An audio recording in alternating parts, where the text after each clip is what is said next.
বিষয়ের উপর আলোচনা করার জন্য মাহফিলের কমিটির পক্ষ থেকে সবিনয়ভাবে অনুরোধ করা গেল।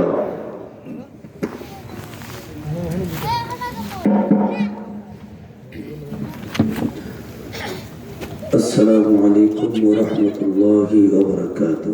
وعليكم السلام ورحمة الله وبركاته. الحمد لله نحمده ونستعينه ونستغفره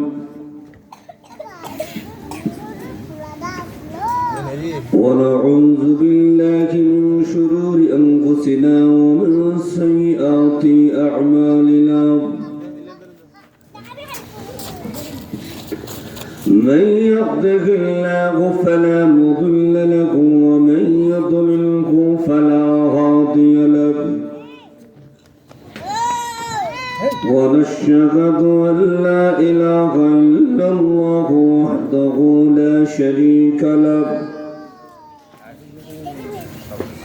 ونشهد أن سيدنا وسندنا وحبيبنا ونبينا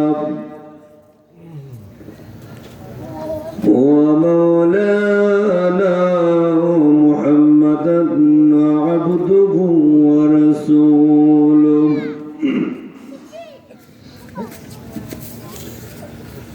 الذي أرسل إلى الناس كافة بشيرا ونذيرا وداعيا إلى الله بإذنه وسراجا منيرا.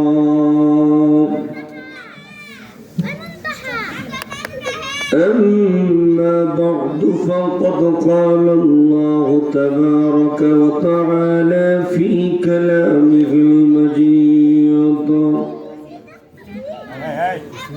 وفي فرقانه الحميد. أعوذ بالله من الشيطان الرجيم. بسم الله الرحمن الرحيم. وقضى ربك ألا تعبدوا إلا إياه وبالوالدين إحسانا. إما يبلغن عندك الكبر أحدهما أو كلاهما فلا تقل لهما أف ولا تنهرهما وقل لهما قولا كريما واخفض لهما جناح الذل من الرحمة وقل رب ارحمهما كما ربياني صغيرا. صدق الله العظيم. قال النبي صلى الله عليه وسلم هما جنتك ونارك أو كما قال النبي عليه الصلاة والسلام. صلى الله على سيدنا ومولانا محمد وعلى آله وأصحابه وسلم. صلى الله على سيدنا ومولانا محمد وعلى آله وأصحابه وسلم. بلغ العلا بكماله كشف الدجى بجماله حسنت جميع خصاله. صلوا عليه وآله. الحمد لله.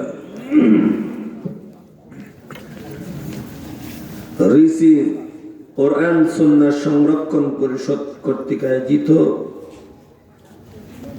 আজকে তাফসীরুল কোরআন মহাসম্মেলনী শ্রদ্ধাভাজন সভাপতি সাহেব, আমার সামনে উপবিষ্ট পিতৃস্থল্য মুরব্বি গাজাম প্রাণ পূজক ভাইরা, মাইকের আওয়াজ দূর পর্যন্ত উপস্থিত পর্দার অন্তরে সমন্বিত মামলা, শুরুতে মহান প্রতিপালকের দরবারে কালিমাত শুকর আদায় করি যে আমাকে অসুস্থ শরীর নিয়ে আপনাদের সামনে আল্লাহ পাক আসার তৌফিক দান করেছেন এবং আপনাদেরকেও আল্লাহ পাক ধৈর্য সহকারে আসা বসার তৌফিক দান করেছেন।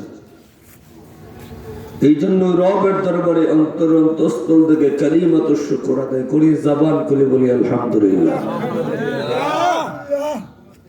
গলার কন্ডিশনটা একেবারে ভালো না, গত 2 দিন মাহফিলে কতই বলতে পারছি না,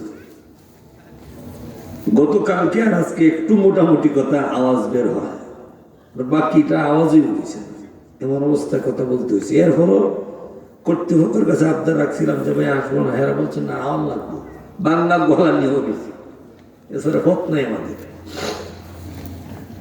আজকে অবস্থা বেশি ভালো না, তবে যদি দোয়া করেন কিছু কথা বলবো ইনশাআল্লাহ।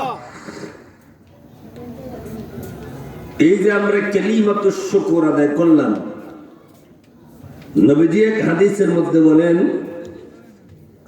কোন বান্দা যদি বলে আলহামদুলিল্লাহ, মহান আল্লাহ রাব্বুল আলামিন তার আমলনামা থেকে 30টি গুনাহ মাফ করে দিয়া 30টি নেকি দিয়ে আল্লাহ ভরপুর করিয়া দেয়। শুধু তাই না, আল্লাহ বলেন একটা নেকিকে উসিলা করে আমি আল্লাহ আমার বান্দার জিন্দেগীর গুনাহ মাফ করে দেই। শুধু তালাশ করেন, আল্লাহ শুধু তালাশ করেন যে আমার বান্দা কোন গুনাহ নেকি করলো কিনা দেখি, নেকির শুধু নিয়ত করছে, আল্লাহ বলেন নিয়ত করতে দেরি হয়, তার আমলনামায় সওয়াব দিতে আল্লাহ দেরি করে না। তাই আল্লাহ বলেন একটা নেকিকে উসিলা বানাই আমি আল্লাহ মাফ করে দিই। তো ওই যে আমরা কালিমাত শুকর আদায় করলাম, এতে আমাদের লাভ হয়েছে না লস হয়েছে? আর যারা এখনো আইছে না, যারা আইসে আলহামদুলিল্লাহ কইছে না, এরা টকছে না দিচ্ছে, টকছে। আল্লাহ সকলকে আসার তৌফিক দান করুক, সকলে বলেন আমিন। এই যে আমরা আলহামদুলিল্লাহ আদায় করলাম, এর লাভটা বুঝাই। হযরতে মূসা পয়গম্বরের নাম আপনারা অবশ্যই শুনেছেন। তিনি আল্লাহর একজন পয়গম্বর, জলিলুল কদর একজন নবী ছিলেন। আল্লাহর পয়গম্বর হযরতে মূসা আলাইহিস সালাম একদিন রওনা দিয়েছেন তুর পাহাড়ে আল্লাহর সঙ্গে কথা বলবেন। ইতিমধ্যে রাস্তায় একটা যুবকের সঙ্গে সাক্ষাৎ। যুবক আল্লাহর পয়গম্বর মূসা আলাইহিস সালামকে দেখে সালাম দেয়, আসসালামু আলাইকুম ওয়া রাহমাতুল্লাহ। ওগো আল্লাহর পয়গম্বর, আমি দীর্ঘদিন যাবত ধরে আল্লাহর গোলামি করি, আল্লাহর ইবাদত করি।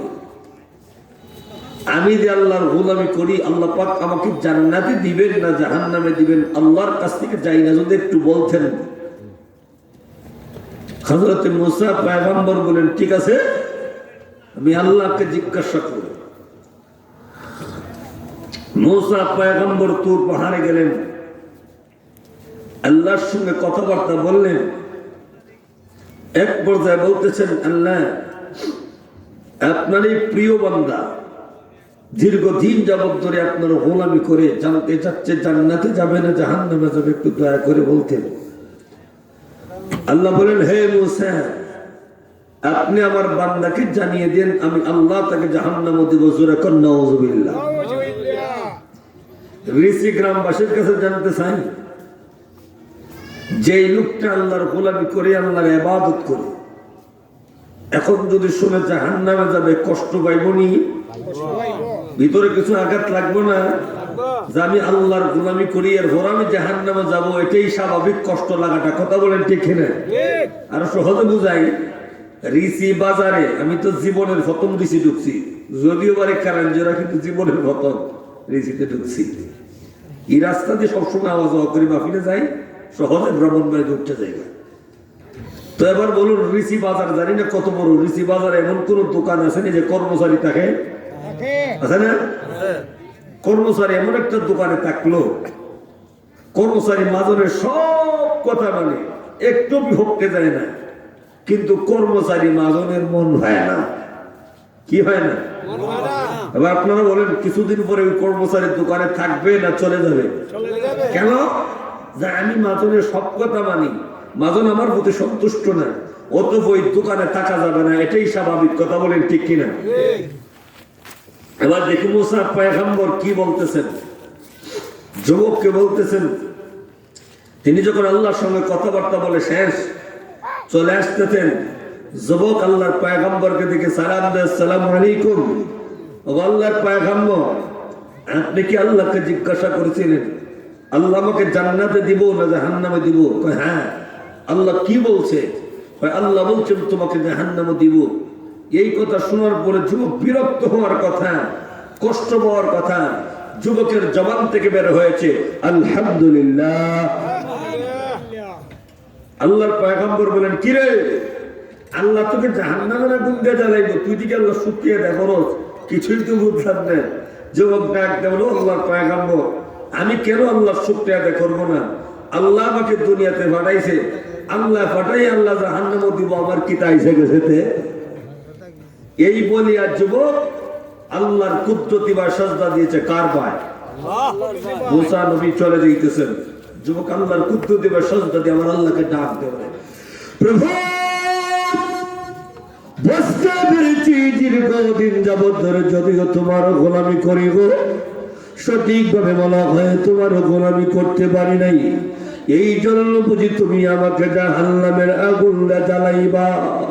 প্রভু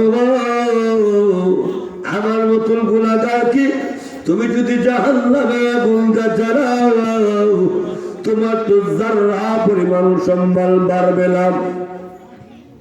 আর যদি তুমি আমাকে মাফ করে দাও, তোমার তো যারা পরিমাণ সম্মান কমবে না। তুমি তো এমন এক স্রষ্টা, এমন এক রব, তোমার নাই ক্ষয় নাই, কমতিও নাই, বাড়তিও নাই। হে রব্বুল আলামিন, ওয়াদা দিলাম আজ জীবনে কোনোদিন গুনাহ করব না, আজ জীবনে কোনোদিন ভুল করব না। আয় আল্লাহ, তুমি আমার জিন্দেগির গুনাহ মাফ করে দাও।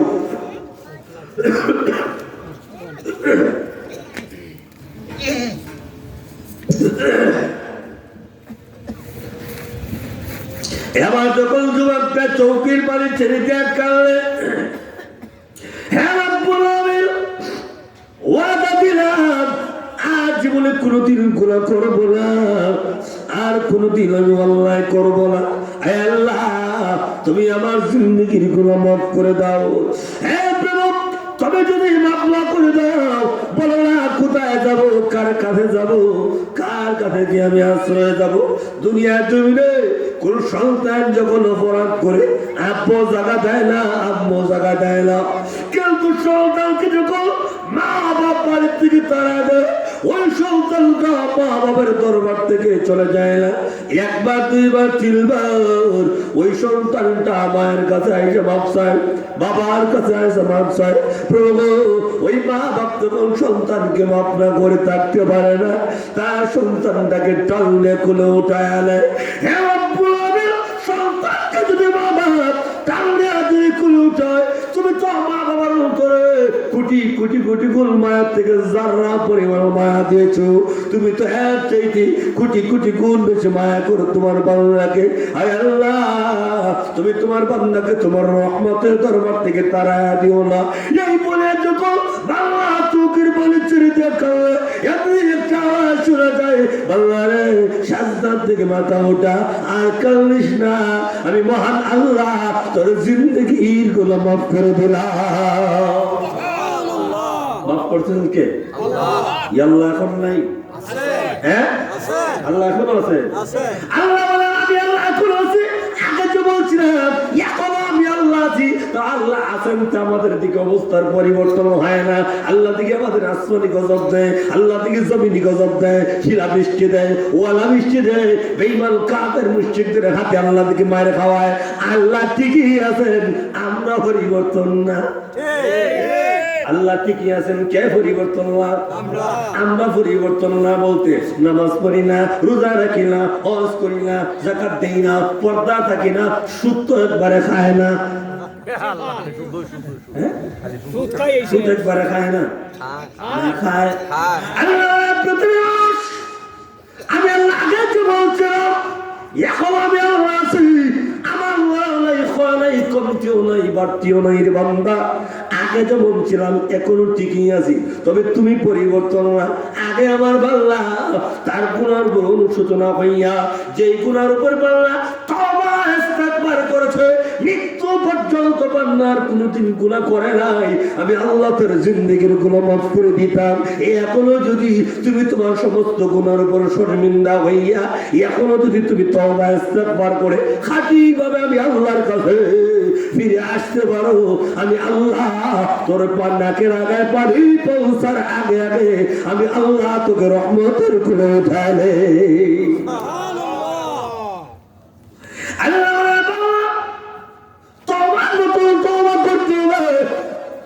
আগের বাংলা খাঁটি ভাবে তওবা করেছে, এখনো যদি তওবা করি আল্লাহ কি ফিরাইয়া দিবনি?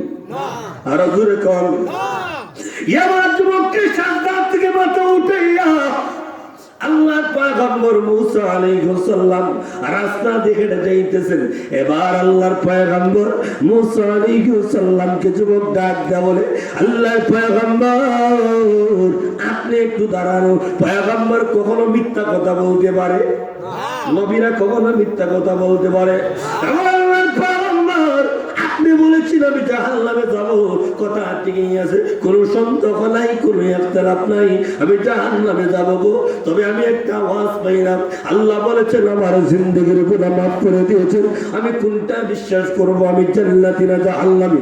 একটা ফয়সালা আপনি দিয়ে যান। এমনি আল্লাহ পয়গম্বর আমার তুর পাহাড়ে চলে যায়, আমার মহান আল্লাহ রব্বুল আলামিনকে ডাক দিয়ে বলে, প্রভু আপনি বলেছেন লোকটাকে জাহান্নামে দিবেন, হ্যাঁ আমি আল্লাহ বলেছি। আবার আপনি নাকি বলেছেন লোকটাকে জান্নাতে দিবেন, হ্যাঁ আমি আল্লাহ বলেছি। প্রভু দুটা ঠিক হয় কেন? আপনি তো জানেন আমার উম্মত গুলা একটু টেটা বুঝুন। আমাদের গ্রাম্য ভাষায় এটা হয় গরুয়া। কি তখন মুসা নবীর উম্মত আছে এমন টেটা, আরে বাপরে বাপ, একটা ফস্তরে 32 বার করতো, একটা ফস্তরে 32 বার করতো। উলামায়ে কেরাম আছেন, জিজ্ঞাসা করে দেখেন, সূরাতুল বাকারার একটা ঘটনা আছে। আল্লাহ যে কোন ঘটনা নির্ণয়ের জন্য একটা গরু জবাই করার জন্য আল্লাহ বলছিলেন, হ্যাঁ মুসা নবীর হস্ত করতে শুরু করছে। মুসা নবী গরুটা তো জব করবো, গরুটা দেখা হইব না ডেকি হইব না দামা হইব, যদি ডেকি হয় বাচ্চাওয়ালা হইব না বাচ্চা সারা হইব। আছে না আমাদের সমাজ মাহফিল করছে, মাহফিলটা সুন্দরই করছি, খারাপ করছি না, মোটামুটি মাহফিলটা আর একটু বাইরে করতে পারতাম, গ্রামের ভিত্তি করে দিয়েছে। গ্রামের ভিত্তি যেহেতু করছে এটা বেশি বুঝতে করে দিয়েছে। আর বক্তা ডাকাত থেকে সেগুলো হতলাম তো যদি কালা জাতি কিনলে জ্ঞান তুমি আছে না এইরকম একটা হস্তনে করে। 1 নম্বর কথা। 2 নম্বর কথা, এরা প্রশ্ন করতে শুরু করছে, মুসানবী গরুটা তো জমা করবো, গরুর রংটা লাল হইব না কালা হইব না দলা হইব না সবুজ হইব না নীল হইব? সুবহানাল্লাহ, আমাদের সমাজ আছে নি? 2 নম্বর মুসানবীর উম্মত আছে, এরা বিহদ হলই কিন্তু মুসানবী আপনি জানুন না আপনি আল্লাহ জানেন, আমরা জানি না। বিহদ হলে হওয়া যায় না। আমাদের সমাজে এরকম কিছু বন্ধু আছে, আপনার টাকা আপনারটা কিনতে আপনার লাগে চলে, কিন্তু বিহদ হলে হওয়া যায় না। আপনার হল দেশের বন্ধু, আমি এখন রিসি আছি, পর একটা বিপদ করছিলাম, আমার কি উত্তর করতে পারবে না? হে ও আছে রিসি, আমি এখন আছি টাকা। কিন্তু উম্মতে মুহাম্মদী আমার নবীর ক্ষেত্রে এই কথা কয় না। উম্মতে মুহাম্মদী আমার নবীর জন্য জীবন দেয়।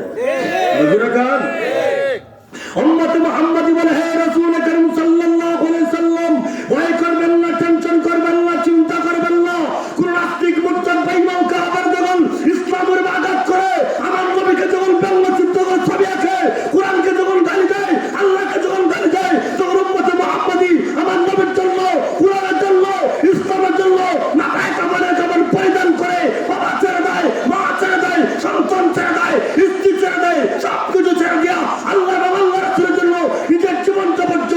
পিস্তা হয় না। চিল্লা বলেন ঠিক কিনা? মোহাম্মদী জীবন দিতে জানে, পিস্তা হতে জানে না। মুসলমান এবার আল্লাহকে বলে, প্রভু আপনি বলেছেন তাকে জাহান্নামে দিবেন, আবার আপনি বলেন জান্নাতে দিবেন। কিছুই তো বুঝলাম না, কিছুই তো বুঝলাম না। আমার মহান আল্লাহ মুসা পয়গম্বরকে ডাক দে বলে, মুসা পয়গম্বর আমি আল্লাহ আমার বান্দাকে বলেছিলাম জাহান্নামে দিব, কথা ঠিকই আছে, কোনো সন্দেহ নাই, কোনো একতলাফ নাই। কেন করে মুসা আমি আল্লাহ আমার বান্দাকে জাহান্নামে দিব, এই কথা শোনার পরে আমার বান্দা আমার প্রতি গুসা দেখাইবার কথা, বিরক্ত হওয়ার কথা, কিন্তু আমার বান্দা আমি আল্লাহর প্রতি কোনো গুসা দেখাইছে না, বিরক্ত হইছে না।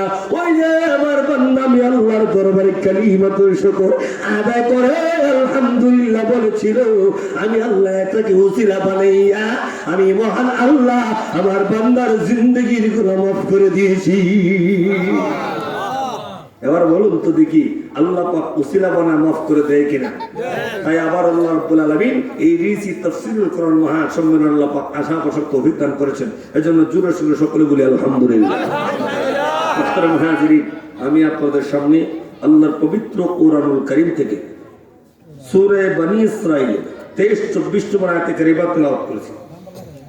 কর্তৃপক্ষ একটা বিষয় দিয়েছে, মাতা পিতার সন্তানের দায়িত্ব কর্তব্য, তবে দুটা বিষয় মিলায় করতে হবে, তাহলে একটা করলে উঠবে না।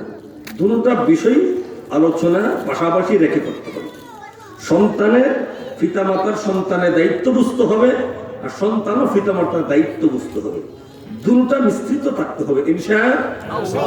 আমার যতটুকু সময় আছে এর ভিতরে সংক্ষেপে আলোচনা করার চেষ্টা করবো ইনশাআল্লাহ। তো গলা কন্ডিশন ভালো না, মাঝে মধ্যে একটু গরম না দিন, আরেকটা দেন, একবারে খুব মানে গলা ভাঙা তো আওয়াজ ক্লিয়ার ভাবে আপনাদেরকে বোঝাতে পারবো না।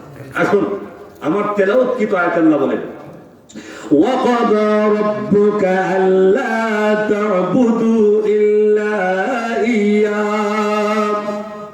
প্রথমত আল্লাহ বলেন ওয়াকাদা রাব্বুকা আল্লা তা'বুদু ইল্লা ইয়্যা। আল্লাহ বলেন আমি আল্লাহর পক্ষ থেকে চূড়ান্ত ফয়সালা, চূড়ান্ত রায়, চূড়ান্ত ডিসিশন হয়ে গিয়েছে, আল্লাহ তা'বুদু ইল্লা ইয়্যা, বান্দা একমাত্র ইবাদত করবে কার? আল্লাহ। আকবরা বলেন আল্লাহ।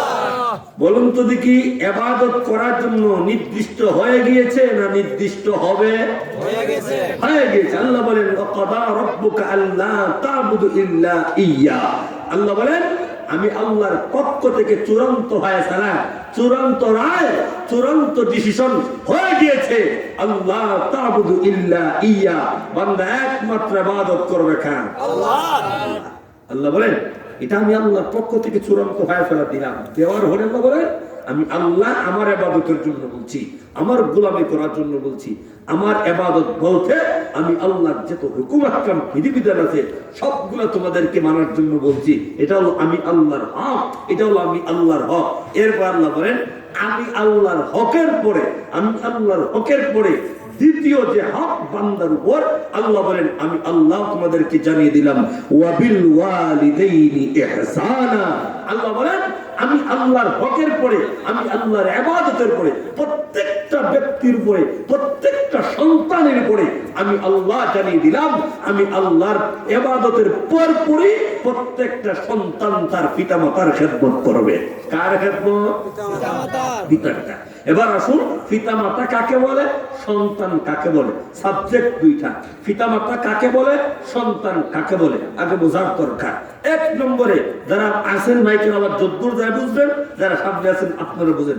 এক নম্বরে পিতামাতা বলে একজন ছোট বাচ্চাকে পিতা বলে না, একজন ছোট মেয়েকে পিতা মা বলে না। মা কখন হয়? ওই মহিলা এবং পুরুষ দুজন যখন বিয়ের বয়সে যখন উপনীত হয়, দুজন বিয়ের বয়সে উপনীত হওয়ার পরে ওই মহিলার ঘরে যখন বাচ্চা হয়, ওই পুরুষের যখন বাচ্চা হয়, বাচ্চা হইলেই পরে ওই লোকটাকে অমুকের বাবা বলে, বাচ্চা হইলে পরে ওই মেয়েটাকে অমুকের মা বলে। আচ্ছা কোন তো দেখি যে মহিলার ঘরে বাচ্চা হইছে না আজ পর্যন্ত হুঁচুন অমুকের আম্মা কয়ে ডাকতে? হ্যাঁ, অমুকের আম্মা কয় না। ও যে বাবার ঘরে বাচ্চা হইছে না অমুকের আব্বা কয়ে ডাকতে বুঝছেননি তাহলে সন্তান দেওয়ার মালিক কে আল্লাহ। এটা খালি মুখ দিয়ে কইলি হওয়া যায় না, এটা কত যে আল্লাহর কাছে চাইতে হয়, আল্লাহর কাছে সবসময় চাইতে হয়। আল্লাহ যদি আপনার ঘরে সন্তান দেওয়ার ইচ্ছা থেকে তাইলি আল্লাহ সন্তান দেয়, মুখ দিয়া কইলি হয়। তাহলে একজন মহিলা একজন পুরুষ কইলি আব্বা হইতে পারে না, কইলি আম্মা হইতে পারে না। খুব কষ্টের বিনিময়ে আল্লাহ পাক তাকে বাবা হওয়ার সুযোগ দেয়, মা হওয়ার সুযোগ দেয়। তাহলে আমরা বুঝলাম একটা পুরুষের ঘরে মহিলার ঘরে বাচ্চা হওয়ার পরে বাবা নামটা রূপান্তরিত হয়। বাবার নাম আগে ডাকে না কেউ, বাবা তখনই ডাকে যদি সন্তান জন্ম হওয়ার পরে যদি কিছুদিন পরে মারাও যায়, এরপরে তার নামটাই লাগেই যায় অমুকের আব্বা, অমুকের আব্বা, মা অমুকের আম্মা। কিন্তু বাচ্চা না হইলে আব্বাও পায় না, আম্মাও পায় না। হ্যাঁ, মনে রাখে ও কটাই বানু আর সুগেরা বানু, কথা বলেন ঠিক কিনা? আর কি ডাকে ও কলমুদ্দিন নসরুদ্দিন, নাম যেটা নাম যেটা, তাতে বোঝা যায় আব্বা কইলুই আব্বা হওয়া যায় না, আম্মা কইলুই আম্মা হওয়া যায় না।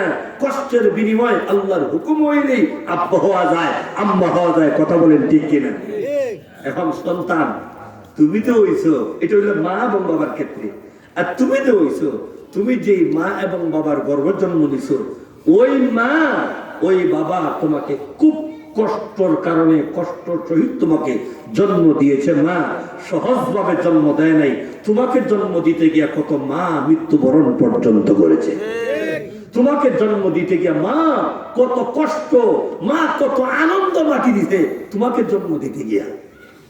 মা তোমাকে জন্ম দিতে গিয়ে কত আনন্দ মাটি করছে, কত আনন্দ দিয়ে মাটি করলো সীমা ছাড়া। তাহলে প্রথমত মা বাবার খেদমত করার জন্য আল্লাহ বলেছেন, সন্তানকে মা বাবার খেদমতের জন্য আল্লাহ বলেছেন। এবার আসুন ওই মা এবং বাবার কাছে সন্তানের প্রথম পাওনাটা কি, এরপরে আমরা বুঝবো মা বাবার কথাটা। প্রথমত সন্তানের পাওনা কি, সন্তান মা বাবার কাছে কি হয়। খলিফাতুল মুসলিমিন হযরত ওমর রাদিয়াল্লাহু তাআলা আনহুর দরবারে একজন বাবা আজ্ঞা নালিশ করলো, আবার খলিফাতুল মুসলিমিন আমার সন্তান আমার কথা মানে না, আমার সন্তান আমার কথা মানে না, আমার সঙ্গে খারাপ আচরণ করে, খারাপ ব্যবহার করে। ওর এসিগার মানুষ, জানি না আমাকে আপনারা কেমন মনে করবেন, তবে হক কথা বলতে হবে। বর্তমান আমাদের অবস্থার আপনাদের সামনে আমি তুলে ধরবো। আমার সন্তান আমার কথা মানে না, আমার সন্তান আমার সঙ্গে খারাপ আচরণ করে, খারাপ ব্যবহার করে। আল্লাহর নবীর সাহাবী হযরত ওমর রাদিয়াল্লাহু তাআলা আনহু বললেন, ছেলেরে তোমার বাবা আমার কাছে তোমার বিপক্ষে নালিশ দিয়েছেন, সত্য না মিথ্যা? দেখেন অর্ধেক জাহানের বাদশা যেই খলিফাতুল মুসলিমিন ওমরকে শয়তান পর্যন্ত ভয় পাইতো, যেই রাস্তা দিয়ে ওমর যাইতেন ওই রাস্তা দিয়ে শয়তান পর্যন্ত যাইতো না। ওই ওমর বলতেছেন ন্যায় প্রতিষ্ঠা করার জন্য তিনি হাতের তলোয়ার দিয়া মুসলমানকে পর্যন্ত তিনি কি করেছিলেন, দ্বিখণ্ডিত করেছিলেন, মুনাফিক মার্কা মুসলমানকে। ওই ওমর বলতেছেন, ও ছেলে তোমার বাবা যে তোমাকে বলেছেন তার কথা নাকি শোনো না, সত্য না মিথ্যা? এবার যুবক চাইলে বলতে পারতো মিথ্যা, কিন্তু যুবক বলে আবার আল্লাহর নবীর সাহাবী খলিফাতুল মুসলিমিন ওমর আমার বাবা যা বলেছেন সত্য বলেছেন।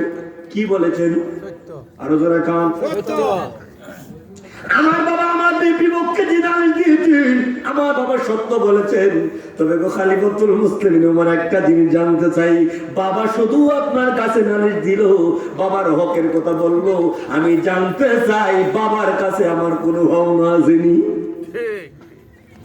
বাবার কাছে আমার কোনো পাওয়া আসেনি বলেছেন। হযরত ওমর বলেন কথা তো ঠিকই আছে। আল্লাহর নবীর সাহাবী বলেন, হ্যাঁ তোমারও অনেক পাওনা আছে, অনেক পাওনা আছে। এর মধ্যে উল্লেখযোগ্য 3টি পাওনার কথা বললেন। এর মধ্যে বলেন যুবকরে তোমার যে উল্লেখযোগ্য 3টি পাওনা, এর মধ্যে প্রথম নম্বর পাওনা হলো যেই যুবক তুমি বিবাহ করবা ওই বাচ্চাকে প্রথম নম্বর উপহারতেই হলো একজন ভালো মা উপহার দেওয়া। প্রথম নম্বর হওয়া কি? ভালো মা। কি মা? ভালো মা ডিস্কোওয়ালা, না বেপরদা, না গান গায়িকা, না কি মা? ভালো না প্রথম নম্বর পাওয়া সন্তান আপনার কাছে যেইটা, সেইটা হলো তাকে দিনদার পরহেজগার মুত্তাকি আল্লাহ ওয়ালির জন্য মা উপহার দেওয়া। ওমর রাদিয়াল্লাহু তাআলা আনহু বললেন, ছেলে রে, প্রথম নম্বরে যেই পাওনাটা, এই পাওনাটা হলো প্রথম নম্বর পাওনা, তোমাকে ভালো একজন মা উপহার দেওয়া, ভালো মা উপহার দেওয়া, দিনদার পরহেজগার মুত্তাকি আল্লাহ ওয়ালি একজন মা উপহার দেওয়া। এমনি তোমাকে ডাক দেওয়া প্রথম নম্বরটি ফেল। আমার বাবা আমাকে ভালো মা উপহার দেয় নাই, আমার বাবা আমার মা একজন গায়িকা। কি গায়িকা? এবার বলুন, গায়িকার করো ভালো সন্তান জন্ম নিবনি? যে বিড়ি রাস্তায় রাস্তায় যায়, পরপুরুষের সামনে ভ্যাট দেখায়, পিঠ দেখায়, সবকিছু দেখায়, বেপরদা চলাফেরা করে, নাচ গান করে, এমন মহিলার গর্ভ থেকে ভালো সন্তান আশা করা যায়? এবং আমাদের সাহেব বলেন, যুবক, প্রথম নম্বর পাওনা হলো তোমার বাবার কাছে তোমার প্রথম পাওনা পালো মা, পালো মা। তখন যুবকটা ডাকতে বলে, আল্লাহ প্রথম নম্বর পাওনা আমার বাবা দেয় নাই, আমার বাবা প্রথম নম্বর হক আমার নষ্ট করেছেন, হক নষ্ট করেছেন। এবার 2 নম্বর প্রশ্ন বলো, তোমার 2 নম্বর পাওনা কি? 2 নম্বর পাওনা কি?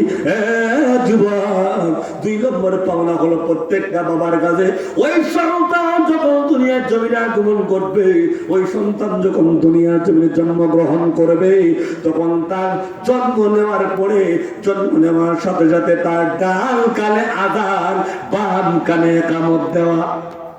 ডান কানে আযান, যে সন্তানের কি? আরো জোরে কান।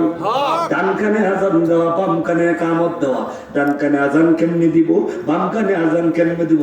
রাসূল শিখায়া দিয়েছেন, সন্তানটাকে আপনারা ওইভাবে কোলে উঠাইবেন, ভালো করে বুঝেন, ওইভাবে কোলে উঠাইবেন, পাটা নিচের দিক দিয়ে চলে যাবে, উঠানোর পরে আপনি একটা ব্লাড দিক মুখটা করিয়া ডান কানে যেইভাবে আযান দেওয়া হয়, বাম কানে যেইভাবে ইকামত দেওয়া হয়, ওইভাবে আযান আর ইকামত তার কানে পৌঁছায় দিবে। আযান আর ইকামত দিলে লাভ কি হবে? আপনি যখন জন্মের পরে একত্ববাদের দাওয়াতটা তার কানে পৌঁছায় দিবেন, আর কিচ্ছু হোক না হোক, বড় হয়ে কোনোদিন নাস্তিক হবে না। প্রথম নম্বর পাওয়া হলো বাবা মা উপহার দাও। 2 নম্বর পাওয়া হলো তার ডান কানে আযান, বাম কানে ইকামত। এরপর 2 নম্বর পাওয়া হলো তার ভালো সুন্দর নাম রাখা। কি রাখা? আরো জোরে কান।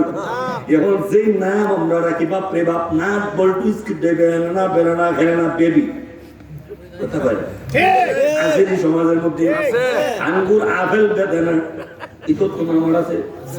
আপনার নামটা যদি সম্মান থাকে, কিয়ামতের কঠিন ময়দানে আল্লাহ বেবির বাবা বলে ডাক দিবেন, টেম্পুর বাবা বলে ডাক দিবেন, জারুর বাবা বলে ডাক দিবেন। আর যদি নামটা সুন্দর থাকে, আল্লাহ কিয়ামতের ময়দানে আব্দুর রহমানের বাবা, আব্দুর রহিমের বাবা, আব্দুল গফফারের বাবা, আল্লাহর নাম ধরে ধরে ডাক দিবেন। আর নাম যদি সুন্দর না থাকে, আল্লাহ তোমাকে জুয়েলের বাবা বলে ডাক দিবেন, পাপ্পির বাবা বলে ডাক দিবেন। সমাজে আসেনি? 2 নম্বর সুন্দর করে রাখা। সন্তানের অনেক পাওনা আছে, আমি কয়েকটি পাওনার কথা বলতেছি। এর মধ্যে পাওনা হলো সুন্দর নাম রাখা। নাম রাখবেন আব্দুর রহমান, আব্দুর রহিম, আব্দুল গফফার, অথবা নবীজি সাহাবায়ে কেরামের নামে নাম রাখবেন। নাম রাখবেন, অথবা যদি তাও যদি না রাখেন, সুন্দর অর্থবোধক নাম রাখবেন। সুন্দর অর্থবোধক ইমাম সাহেবের কাছ থেকে যাই না, নাম রাখবেন। এবার ঘরের মধ্যে নাম সিদ্ধান্ত করে রাখো, হুজুর জন্মের পরেই হানি মুখ একটা নাম রাখছিলাম, এটা ছাড়া হইতো না, ওই কিতা রাখছো? নাম রাখছি পপি। এটা পপি না, মইলগে পপি, তুইলগে মদের গাছ। কি এর গাছ? মদের গাছ। নাম রাখছি জুয়েল, নাম রাখছি পাপ্পি, আদরের কুত্তা। আসেনি? আছে। নাম সম্মান করে রাখবেন। ইমাম সাহেব যেটা সিদ্ধান্ত নিবেন, সেই নামটাই ভালো করে রাখবেন। তাহলে আমার পাওনা হলো সন্তান আমার কাছে কি পায়, ভালো করে বুঝলেন। আমি তার নামটা সুন্দর করে রাখবো। আল্লাহ পাক যদি আপনাকে ক্ষমতা দান করেন, পাওনা হলো 7 দিনে দিন তার মাথাটাকে মুন্ডন করে সুন্দর করে তার নাম রাখবেন, আকিকা করবেন। কি করবেন? আকিকার মাধ্যমে সন্তানের বালা মুসিবত দূর হয়। কি দূর হয়? সন্তানের বালা মুসিবত দূর হয়। তাই তার সন্তানের নামটা যখন রাখবেন, যদি আপনি কি করবেন, আরেকটি পাওনা, আপনি তার মাথা মুন্ডন করিয়া যেই পরিমাণ চুল হবে, ওই পরিমাণ চুল ওজন দিয়া ওই পরিমাণ রূপা সৎকা করে দিবেন। এটা সন্তানের কি? আরো এখন কি? সন্তানের পাওনা। দেখেন তো দেখি এগুলো আমরা বঞ্চিত হয় কিনা। ওই যে প্রথম বলেছিলাম, ডান কানে আযান, বাম কানে ইকামত। বেচারা বাচ্চা হয়েছে হবিগঞ্জ সদর হসপিটালের মধ্যে। বন্ধু, আমার বাচ্চা হয়েছে, ঠিক আছে, বাচ্চা হচ্ছে, দোয়া করবনি। এরপরে দেখা যায় এক সপ্তাহ থেকে খবর নাই। কি তারে বন্ধু না কুচিল বাচ্চা হইব, আজকে হইব, কিন্তু বন্ধুর খবর নাই। কেন লাগি পরবর্তীতে ফোন দিছে, বন্ধু তোর কি বাচ্চা হয়েছে? হইছে মেয়ে হয়েছে দেখে মন খারাপ করিনি। না না না, মেয়ে হইল আপনি জান্নাতে যাওয়ার টিকিট। মেয়ে কি জান্নাতে যাওয়ার টিকিট। মন খারাপ করার কোন কারণ নাই। মন খারাপ করবেন কেন? আমার প্রথম যে কন্যা, আমার যে মেয়ে জন্ম নিছে, আমার জন্ম নিছে মেয়ে। এখন মন খারাপ করার কোনো কথা নেই। আমি কইছি আলহামদুলিল্লাহ। এবার দেখা যায় সন্তান হয়েছে, ওই যে মেয়ে, ওই যে আজানও দিত ইয়াদ নাই, একামত দিত ইয়াদ নাই, বেড়ার মন খারাপ। কি খারাপ? মন খারাপ। এই জন্য আজানও দেয় না, একামত দেয় না। জেনি এরপরে সম্মান নাম রাখবো। এরপরে আমরা কি বুঝলাম? এক কানে আজান, এক কানে একামত। 2 নম্বর কি বুঝলাম? নাম রাখবো সুন্দর করে। 3 নম্বর কি বুঝলাম? 7 দিনে 3 নামটা রাখবো, সুন্দর নাম রাখবো, মাথা মুন্ডন করে ওই মাথা অনুযায়ী, চুল অনুযায়ী রূপা আল্লাহ রাস্তায় সৎনা করে দিব আমরা। এরপরে কি বুঝলাম? ওই সন্তানের নামটা যখন আমি রাখবো, সন্তানের পাওনা আমাকে ধীরে ধীরে দিতে শুরু করব। আমি সন্তানের পাওনা গুলা দিব। এরপরে সন্তানের যদি আপনার ক্ষমতা হয়, আকিকা করলাম। যদি ছেলে হয় 2টা বকরি বা খুশি দিবেন, যদি মেয়ে হয় 1টা দিবেন। ছেলে হইলে কয়টা? 2টা। মেয়ে হইলে কয়টা? 1টা। এমন মনে কি আবার আমাদের মাঝে মধ্যে জিগায়, হুজুর আকিকার গোশত আব্বা আম্মা খাইতে পারবো নি? এটা তো উত্তর। কিন্তু ইটা খাই আজে বাজে খাইবার লাগে পাগল। কিন্তু দেখা যায় ওই যে সন্তান আকিকা দিছে, তো এইটা বলে খাইতে পারবো নি? জিগায় আছে আছে আছে। সন্তানের পাওনা গুলা দিলাম। 1 নম্বরের সন্তানকে কি করব? ভালো মা উপহার দিব। এটা হলো সন্তান আমার কাছে পাওনা। ওটা সন্তান জন্মের আগের পাওনা হলো ভালো মা। সন্তান জন্ম হওয়ার আগের পাওনা কি? ভালো মা। অর্থাৎ বিয়ে যে করবেন দিনদার, পরেজগার, মুত্তাকি, আল্লাহ ওয়ালি একজন মহিলা থেকে সন্তানকে উপহার দিবেন। সন্তান জন্মের পাওনা হলো, জন্মের পরের পাওনা হলো, আবার জন্মের আগের আরো কিছু পাওনা আছে। আপনি যখন বিবাহ শাদী করলেন, বিবাহ শাদী করার পরে আপনার বিবাহ বিবিকে কি রাখবেন? পর্দায় রাখবেন। আপনি যখন জন্ম, আপনি যখন স্বামী আর স্ত্রী যখন মিলিত হবেন, তখন মিলিত হওয়ার সময় দোয়া করবেন, আল্লাহর কাছে বলবেন, আল্লাহ যে সন্তানটা দিবেন নেককার সন্তান দিবেন, নেককার সন্তান দিবেন। রব্বি হাবলি মিনাস সালিহিন, রব্বি হাবলি মিনাস সালিহিন। সব সময় আল্লাহর কাছে দোয়া করবেন, দোয়া করবেন। জীবনে কোনোদিন দোয়া করে না। তাহলে সন্তান নেককার হবে 1। 2 নম্বর, 1 নম্বরে কি কইছিলাম? নেককার ঘরের মা উপহার দেওয়া। 2 নম্বর সন্তানের হকটা দেখ জানি না। এখন রিচিকারে মনে আমার হতে বিরক্ত হইবা না, কে তোর জানি না। ওইলো কিছু করার নাই, বর্তমানে আগামী তার দাওয়াত দিতেন না, এতটুকু। এর বাহিরে আর কিছু নাই। সর্বপ্রথম যে পুরুষ আমরা যে বাচ্চার হকটা নষ্ট করি, এর হকটা নষ্ট করি বলতে কি, যে মহিলার বিবাহ আমরা দিব, ওই মহিলাকে বিবাহ দেওয়ার সময়ই দেখবেন 5 দিন আগ থেকে ওই বাড়িতে ডাক সেট বাজতে আরম্ভ বাজে। ওই বাড়িতে হয়, গান হয়। ওই বাড়িতে ধুমধারাক্কায় একবার 2 কিলোমিটার দূর থেকে বাতি দিয়া বাড়িতে নেয়, আর গান বাজনা তালে তালে তালে তালে হয় কিনা? সর্বপ্রথম যেই আপনার বিবাহটা শুরু করছেন গুনাহ দিয়া, হুজুর আছে যদি মিথ্যা বলে তাকে মাফ চাইব। বলেন কি দিয়ে শুরু হয়েছে? কি দিয়ে শুরু হয়েছে? গুনাহ দিয়ে, গান দিয়ে আপনি যে শুরু করলেন, গান দিয়ে যদি শুরু করলেন, তাহলে ওই মহিলার গর্ভে কেমন সন্তান হইব? ওই মহিলার গর্ভে তো 12 সন্তান আশা করা যায় না। যেই দিন বাসর হবে, যেই পুরুষ এবং মহিলা যেই দিন স্বামী স্ত্রী মিলিত হবে, ওই দিকটা মিলিত হয়, ওই দিকটা দুমদারাক্কা গান বাস্তবই থাকে। আসেনি? আগেই কইছে রাগ করলে কিছু করার নাই। এবার বলুন তো দেখি, আপনি ধুমধারাক্কা গান শুননা শুননা স্বামী আর স্ত্রী একত্রিত হইলেন, এর প্রভাবটা সন্তানে উপর পড়বে কিনা? এখন যার কারণে বর্তমান আমাদের সমাজের বাচ্চা কাচ্চারা মা বাবার খেদমত করে না, মা বাবার হক আদায় করে না, মা বাবার সঙ্গে খারাপ আচরণ করে, এর একটা মাত্র কারণ আপনার জন্ম, আপনি বিবাহ শুরুতেই গুনাহ দিয়ে শুরু করেছেন, সন্তানের হক আপনি নষ্ট করেছেন, আপনি গান বাজনা বাদ্য দিয়ে আপনি গান বিবাহ শুরু করেছেন, সন্তানের পাওনা আপনি নষ্ট করেছেন। সন্তান সেইটা আপনার কাছে পাওনা নয়, গান বাজনা আপনার কাছে পাওনা নয়, আপনার পাওনা হলো সর্বপ্রথমে আপনি কোরআন তেলাওয়াত করেন, আল্লাহর কোরআন তেলাওয়াত কইরা আপনি বাসর শুরু করেন। আপনি যেই দিন বাসর করবেন ওই দিন আল্লাহর পবিত্র কোরআনুল কারীম আপনি এর আগে তেলাওয়াত করেন, নামাজ পড়েন, নামাজের পরে আপনি একসাথে মিলিত হন। কিন্তু এইটা না, এর আগে গান বাজাইয়া এই কারণে মধ্যে সময় খাটাইয়া সময় এক কেন আসে আইসা আনন্দ ফুর্তি কইরা কে তো আর কে গেছে স্বামী স্ত্রী মিলিত হয়, এমন স্ত্রী করে ভালো সন্তান আশা করা যায় না। রাগ করছো? আগেই কিছু রাগ করলে কিছু করার নাই। সন্তানের হক নষ্ট করতেছেন, সাবধান। বিবাহ শাদীর মধ্যে বক্স বাজানো যাবে না, গায়ে হলুদ করা যাবে না। এটা একটা। আরেকটা কথা কইতাম নি, কেমনে কইতাম দোলো লাগে বুঝলি না? দেখবেন আমাদের বর্তমান মহিলারা বিবাহ যখন হয়, আর এটা তো নেতার গ্রাম, কেমনে কই নেতা সাহেব বিবাহের মধ্যে গেছেন, নেতা সাহেবের সামনে বউরে লইয়া এক কাতারে ছবি। এখন থেকে উত্তর দিন না, আছে কি সমাজ?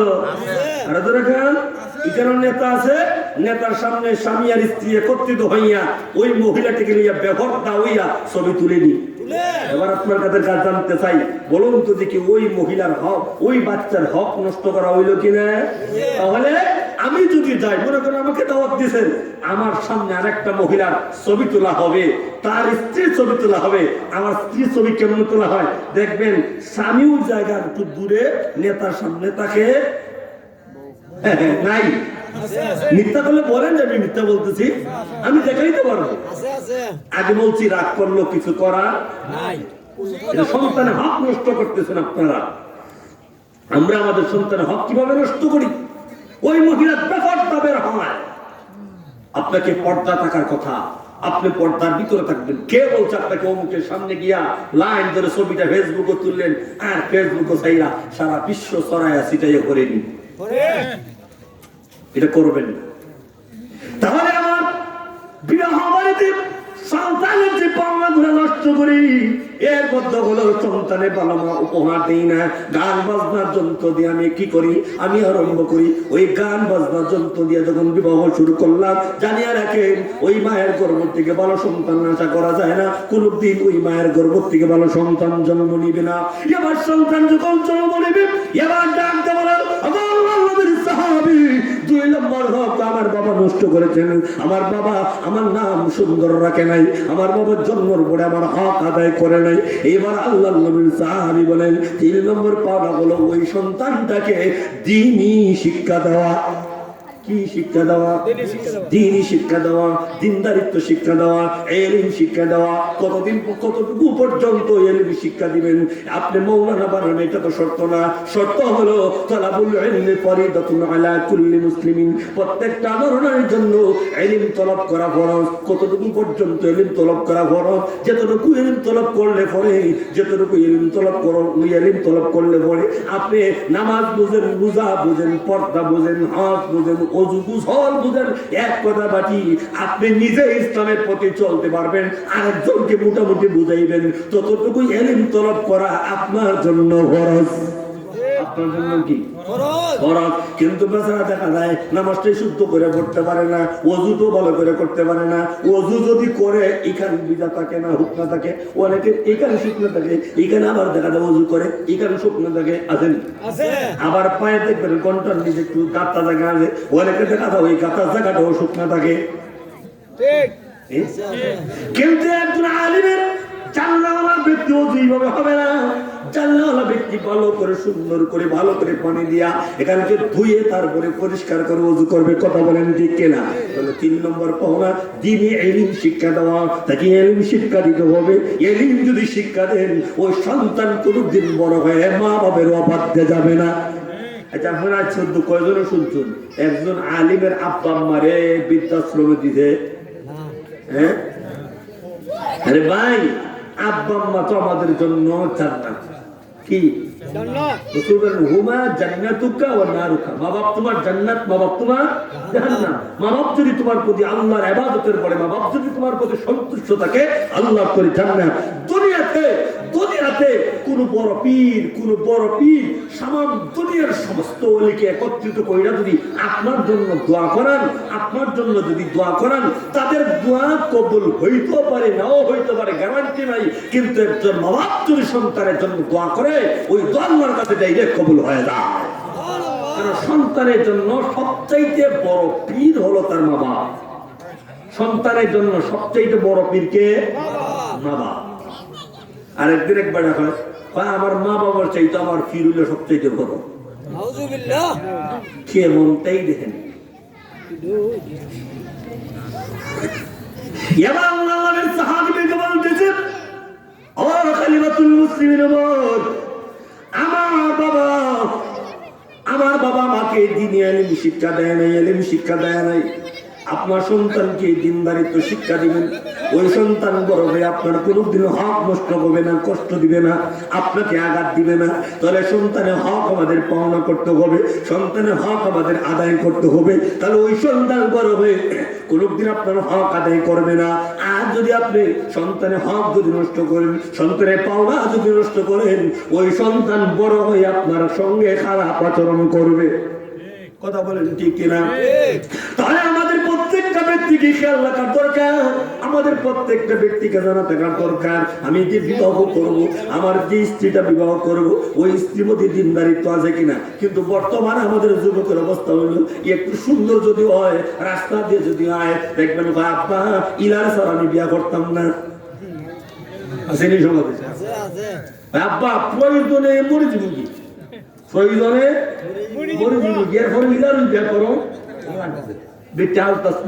লাগাই যাইতেছে। হ্যাঁ মুশকিল দিছি। আরে ভাবছিলা দেখে করে না ঠিক আছে, ইলার বিয়া করার দরকার। ইলারে যখন বিয়া করতে তুমি ঠিকই আছে, ইলার চেহারা মানুষের দেখতে দেখতে খর ভালাই লাগছে, তোমার কাছে একটু সুন্দর লাগছে, তোমার কাছে লাগছে না, শয়তানে তোমারে লাগাইয়া দিছে। কিন্তু একজন পর্দাওয়ালা, একজন দিনদার পরহেজগার মুত্তাকি একটা মহিলার তুমি বিয়া করে দেখো, যে শান্তি ভাই ভাই, যে লালে বিয়া করতেছো ইলা আলতাসমাল খাতে লাগাইয়া 2 দিন ভোর ঘরে কালে দিব আলতান্নাসমাল খাতে তাইনা দাও, এটা যদি দেয় না তোমারে দেখে লাগি বিয়া করছিলাম। ঠিক আছে নি সবাই? তোমারে কেল লাগে বিয়া করছিলাম, একটু আলতাসমাল খাত্র দিতে পারো না, বালা করে একটু সাবান তেলও দিতে পারো না, কেল লাগি বিয়া করছিলাম, আমার বিয়া করবার লাগি হাগল হইছে। কিন্তু একটা দিনদার পরহেজগার মুত্তাকি একজন মহিলাকে যদি বিয়া করেন, কোনদিন আপনাকে এমন ধমক দিবে না, বলবে আপনার যা ইচ্ছা আপনার তৌফিক হয় তা দেন। কথা বলেন ঠিক কিনা? এবার আপনার সন্তানের পাওনা গুলা বলো ভালো মা আমরা দিব ইনশাআল্লাহ, আমরা ভালো মা দিব। বিবাহ করার আগে আমরা দেখবো ওই মহিলার মধ্যে দিনদারিত্ব আছে কিনা, ওই মহিলা পর্দায় থাকে কিনা, পর্দায় যদি থাকে ওই মহিলার সম্মান আছে কিনা। আর যে মহিলা পর্দায় থাকে না, এবং পর্দাওয়ালা নারী এবং বেপর্দাওয়ালা নারী সমান? হ্যাঁ সমান না? আকাশ আর পাতাল ব্যবধান, আকাশ আর পাতাল ব্যবধান। বলুন তো দেখি আকাশ আর পাতাল ব্যবধান কেমন হইল? ওই মহিলা পর্দার ভিতরে থাকার কারণে আর ওই মহিলা বেপর্দায় থাকার কারণে। কথা বলেন ঠিক কিনা? তাহলে সন্তানের পাওনা আমরা দিব, সন্তানের হক গুলো আমরা দিব, সন্তানের ভালো নাম রাখবো, সন্তানকে দিনদারিত্ব শিক্ষা দিব, সন্তানকে দিনের পথে চলার জন্য উৎসাহিত করব। এটা হলো সন্তানের পাওনা। দেখেন আরো কি পাওনা। আপনি মনে করেন নামাজের মধ্যে দাঁড়াইছেন, আপনি নামাজরত অবস্থায় আছেন, আল্লাহর হুকুম পালন করতেছেন, এমত অবস্থায় আপনার ছোট বাচ্চাটা কান্দাছে চিল্লা পাল্লা করতেছে। আল্লাহ নবী বলেন তাড়াতাড়ি নামাজটা শেষ করো, ছোট সূরা দিয়া নামাজ শেষ করে সন্তানকে তুমি থামাও। সন্তানের হক গুরুত্ব আছে নি? সন্তানের গুরুত্ব আছে। ওই সন্তানের হক আছে, ওই সন্তানের পাওনাগুলো আমরা দিব তো ইনশাআল্লাহ। তাহলে আমরা আজান করে দেব কয়টা বিষয় না 7টা। আচ্ছা ঠিক আছে, তাহলে আমরা তো বুঝলাম সন্তানের পাওনাগুলা কিভাবে দিব। ওই পাওনাগুলো আমরা দিব তো ইনশাআল্লাহ। 1 নম্বর আবারও বলি, 1 নম্বর আমরা ভালো মা উপহার দিব। 2 নম্বরে সন্তানের কি করব, ভালো নাম এবং আকিকা রাখবো, ভালো নাম রাখবো, আকিকা করব। 2 নম্বর 3 নম্বর সন্তানকে আমরা দ্বীনি ইলম শিক্ষা দেব, আমরা দিব তো ইনশাআল্লাহ। এবার সন্তানের সম্পূর্ণ সংক্ষেপে আমরা একটু সন্তানের হক সম্পর্কে বুঝলাম। এবার আসুন, সন্তান মা বাপের কাছে পাইছে, এবার মা বাপ সন্তানের কাছে কি পাওনা সেইটা বোঝার দরকার। আল্লাহ বিশ্বনবী রাহমাতুল আলামিন বলেন, একজন মা এত কষ্ট করে তোমাকে জন্ম দিল, তুমি দুনিয়ার জমিনে আসলা, ও সন্তান এবার তুমি তোমার পাওনা আদায় করো, তুমি তোমার হক আদায় করো। যে আব্বা এবং আম্মা তোমাকে দুনিয়ার জমিনে লালন পালন করলো, ওই আব্বার কত সম্মান তুমি জানোনি, কত জানোনি। আল্লাহ নবীর একজন সাহাবী আল্লাহ নবীর দরবারে বললেন, ইয়া রাসূলুল্লাহ, ইয়া হাবিবাল্লাহ, আল্লাহ নবী গো, আমি খেদমত করব কার? আল্লাহ নবী বলেন তোমার মার। এরপর আল্লাহ নবী বলেন ইয়া রাসূল, এবং সাহাবী বললেন ইয়া রাসূলুল্লাহ, এরপর আমি খেদমত করব কার? নবী বলেন তোমার মার। কয়বার বলছেন? এরপরে সাহাবী বলেন ইয়া রাসূলুল্লাহ, এরপর খেদমত করব কার? নবী বলেন এরপর তোমার মার। মার কথা কয় গুণ? আল্লাহ রাব্বুল আলামিন বলেন তোমার মায়ের কথা 3 গুণ। এরপরে আল্লাহ রাসূল বলেন ও সাহাবী, 4 নম্বরে খেদমত করবে তোমার বাবা। কার? কারণ মা তোমার জন্য 3টা কষ্ট করেছে। আল্লাহর আয়াতের মধ্যে বলেন ওয়া ওয়াসাইনাল ইনসানা বিওয়ালিদাইহি ইহসানা হামালাতুহু উম্মুহু কুরহান ওয়া ওয়াদাআতুহু কুরহা ওয়া হামলুহু ওয়া ফিসালুহু 30 শাহরা। কষ্টের সাথে বহন করেছে, কথা বলেন ঠিক কিনা? মা পেটে যখন তুমি গিয়েছিলে, মা তখন এত কষ্ট তোমাকে নিয়ে করেছে। সন্তান মা তোমাকে কেমন কষ্ট করছে তুমি কি জানো? তুমি যখন মায়ের গর্ভের মধ্যে ছিলা, তখন মার খাবার বন্ধ হয়ে গেছে। বলতে কি দেখবেন তখন গরুর গুস্ত তরকারি খাইতে পারে না, বাকারের তরকারি মা খাইতে পারে না। তখন মা হিদ্দের চাটনি চায়, মা তখন শুটকির চাটনি শুটকির তরকারি চায়, কথা বলেন ঠিক কিনা? ভালো করে খাইতে পারে না, মা খাবার বন্ধ হয়ে গেছে, ভালো করে খাইতে পারে না। এরপরে কি কষ্ট তোমার মাকে তুমি দিয়েছো। উষা নিশায় জায়গায় মা হাঁটতে পারে না, উষার থেকে যখন মা নিশায় নামে খুব কষ্ট করে নামে। আবার যখন উষার থেকে নিশায় উঠে, তখন নিশায় যখন নামে কষ্ট করে নামে। আবার যখন উষার থেকে নিশায় নামে, তখন মা কষ্ট করে নামে। রাত্রিবেলা যখন ঘুমাইতে যায়, তখন মা যখন রাত্রিবেলায় ঘুমাইতে যায়, পেটের মধ্যে তুমি লাথি মারছো আর ঘুম নাই, প্রচন্ড ঠান্ডা, প্রচন্ড শীত। মা দেখা যায় একবার উল্টা বসে, আরেকবার দেখা যায় মা উল্টা বসে, আরেকবার দেখা যায় মা ঘুমায়। স্বামী যদি জিজ্ঞাসা করে আপনি এমনটা কেন করতেছেন? স্বামী আপনি বুঝবেন না, সন্তান আমার পেটে যে লাথি মেরেছে, মনে হয় গো আমি আর বাঁচবো না। এমন কষ্ট কিন্তু আমরা আমাদের মা বাপকে মাকে দিয়েছি, কথা বলেন ঠিক কিনা? শুধু তাই, এর প্রতিদানটা আল্লাহ দিয়েছেন। মা তোমাকে অতি কষ্টের সাথে গ্রহণ করেছে, মা তোমাকে অতি কষ্টের সাথে প্রসব করেছে, কথা বলেন ঠিক কিনা? প্রসবের সময় কত মা দুনিয়ার জমিন থেকে বিদায় নেয়, মা রক্তাক্ত হয়ে যায়, জমিনটা রক্তাক্ত হয়ে যায়। এত কষ্ট, এত যন্ত্রণা তুমি দিছো, এরপরে তোমার মায়ের দুধ তুমি পান করেছো, কথা বলেন ঠিক কিনা? এই 3টি কষ্ট তুমি তোমার মাকে দিয়েছো। আল্লাহ রাব্বুল আলামিন মায়ের সম্মান দিতে গিয়ে বলেন সন্তান রে, আমি আল্লাহ তোমাদের জানিয়ে দিলাম তোমরা মায়ের খেদমত করবা 3 গুণ আল্লাহ সম্মান বাড়ায় দিয়েছে। শুধু তা না, ওই মা বাবার সম্মানটা কতটুকু দিয়েছেন, কতটুকু দিয়েছেন। আল্লাহ নবী সাহাবী বলেন ইয়া রাসূলুল্লাহ, ইয়া হাবিবাল্লাহ, নবীজি আমি যদি আমার মায়ের চেহারার দিকে তাকাই কোনো সওয়াব আসেনি, কোনো সওয়াব আসেনি। আল্লাহ নবী বলেন এ সাহাবী শুনো রে, তুমি যদি তোমার মায়ের চেহারার দিকে তাকাইয়া বলো আলহামদুলিল্লাহ, আমার মহান আল্লাহ তোমার আমল নামায় একটা কবুল হওয়ার সওয়াব আল্লাহ দান করে। মায়ের সম্মান নাই, বাবার সম্মান নাই। এমন সাহাবী বলে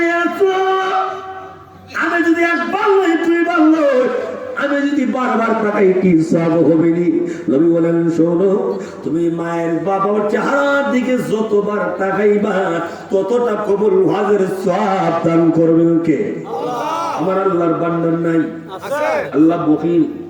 হ্যাঁ, এবার বলুন সবটা নেওয়ার জন্য পদ্ধতি দেওয়া দিয়ে আপনাদেরকে কেমনে নিবেন। রাত্রেবেলায় যখন আব্বা ঘুমাইবেন, এমনি আব্বা ঘুমাইবার আগে খাটবো গাবইবেন, আব্বা ঘুমাইছনি, ঘুমাইছো কইয়াছে হারাবা সাহেব আলহামদুলিল্লাহ, আমার আব্বার চেহারা খুবই সুন্দর, আম্মাকে দিয়া কইব আম্মা ঘুমাইছো না, ঘুমাই থাকো তাড়াতাড়ি। মূল লক্ষ্য উদ্দেশ্য আম্মার চেহারার দিকে তাকানো, আম্মার চেহারার দিকে তাকাইয়া, কারণ আল্লাহ বলেন বার্ধক্য অবস্থায় একজন অথবা উভয়কে যদি তোমরা বার্ধক্য অবস্থায় উপলব্ধি পাও, এদেরকে যদি পাও, তখন পাইলে পরে জান্নাতটা কখনো তোমরা মিস কইরো না বান্দা। কারণ মা বাপ যদি একজন থাকে একটি জান্নাত, দুজন থাকলে দুইটা জান্নাত। রাস্তে কোন সুবহানাল্লাহ। তাই আমার আব্বা আম্মার চেহারার দিকে তাকাইয়া আমি বলবো আলহামদুলিল্লাহ, আল্লাহ আমার আব্বা আম্মার চাইতে সেরা আর কেউ নয়, সেরায় কোন। কারণ ওই আব্বা আম্মার খেদমতের কারণে মহান আল্লাহ সম্মান বাড়ায় দেয়। আল্লাহর নবীর একটি সাহাবী, আল্লাহর নবীর এক হাদিস, আল্লাহর নবীকে জিবরাইল আলাইহিস সালাম যখন জান্নাত ভ্রমণ করার জন্য যখন নিলেন, ভালো করে বুঝেন, ভালো করে বুঝেন, মা বাবার খেদমত করার কারণে কেমন সম্মান বাড়ে, কেমন সম্মান বাড়ে। আল্লাহর নবীর সাহাবী হযরত হারেসা রাদিয়াল্লাহু তাআলা আনহু, নবীজির হাদিস, হযরত হারেসা রাদিয়াল্লাহু তাআলা আনহু, আল্লাহর নবী যখন জান্নাত ভ্রমণ করতেছেন, হঠাৎ করে জান্নাতের ভিতরে কোরআন তেলাওয়াতের আওয়াজ শোনা যায়। বলেন না সুবহানাল্লাহ। আল্লাহ নবী বলেন, রে জিবরাইল, জান্নাতের ভিতরে কোরআন তেলাওয়াতের আওয়াজ শোনা যায়, এটা কার কোরআন তেলাওয়াত? এই জান্নাতের ভিতরে কার কোরআন তেলাওয়াতের আওয়াজ শোনা যায়? সাহাবী বলেন, ইয়া রাসূলুল্লাহ, ইয়া হাবিবাল্লাহ, আবু নবীজি, ওই তেলাওয়াত দুনিয়াতে হইতেছে। সুবহানাল্লাহ। আর জোরে কন্না, রে সাহেব জিবরাইল, দুনিয়াতে কার তেলাওয়াত শোনা যায়? তখন আল্লাহর নবীর কাছে যখন বর্ণনা দেয়, আল্লাহর নবী বলেন, আমি বর্ণনা শোনার পরে দুনিয়াতে আসলাম। দুনিয়াতে আসার পরে আমি আয়েশা যখন বর্ণনা করলাম, আমি যখন সাহাবায়ে কেরামের সামনে যখন বর্ণনা করলাম, সাহাবায়ে কেরাম বললেন, ইয়া রাসূলুল্লাহ, ইয়া হাবিবাল্লাহ, আবু নবীজি, আবু আল্লাহর নবী, কার কার? আল্লাহর নবী বলেন, তোমরা কি জানতে চাও কোন সাহাবী? আল্লাহর নবী বলেন, কোন সাহাবী তোমরা জানতে চাও? সাহাবায়ে কেরাম বললেন, ইয়া রাসূলুল্লাহ, আল্লাহ এবং রাসূল ভালো জানেন, আবু নবীজি বলুন তো ওই সাহাবীটাকে। আল্লাহর নবী বলেন, ওই সাহাবী হলো আমার হারেসা। সুবহানাল্লাহ। আর জোরে বলেন না সুবহানাল্লাহ। সাহাবায়ে কেরাম বলেন, ইয়া রাসূলুল্লাহ, হাবিবাল্লাহ, আমার আল্লাহর নবী হারেসার এত সম্মান, এত ইজ্জত কেন কইল? আল্লাহর নবী বলেন, হারেসা আমার মহান আল্লাহ, হারেসার এত সম্মান এই জন্য আল্লাহ বাড়ায় দিয়েছেন, হারেসা মা বাবার খেদমত করার কারণে। মা বাবার খেদমত করবেন নি? তাহলে প্রথমত সন্তানের পাওনা দিবেন, এরপরে সন্তান মা বাবার পাওনা দিবে। কথা বলেন ঠিক না? আপনি যদি পাওনা দেন, তারপরে পাওনা দিবে কে? আগে পাওনা হইল মা বাপ, এর হইল সন্তান। কথা বলেন ঠিক কিনা? তাহলে আমরা সর্বপ্রথম সন্তানের পাওনা দিব, 2 নম্বর আমরা কি করব? মা বাবার পাওনা দিব। মা বাবার পাওনা, এবার বলুন, মা বাবার খেদমত করলে সম্মান আসেনি? আমি আজকে এখানে বসে, আমার কোনো ইলম নাই, কালাম নাই, আমার কোনো যোগ্যতা নাই, আমার বিশ্বাস আমার মা বাপের দোয়ার বদৌলতে। আরেকটা জিনিস কইয়া দেয়, আরেকটা জিনিস কইয়া দেয়, আমল কইরেন। আমল করলে যদি লাভ না হয়, কোনো দিন পাইলে বললেন, কালাঞ্জুরি হুজুর আপনি মিথ্যা বলেছেন। আপনি যখন ঘর থেকে বের হবেন, ঘর থেকে বের হওয়ার মনে করেন আপনি রিসি যাইবেন, আপনার ঘর এখানে, রিসি বাজারে যাইবেন, ঘর থেকে বাড়ি হইবার সময় আম্মাকে বললেন, আমি একটু রিসি বাজার থেকে আইতাছি। কই থেকে?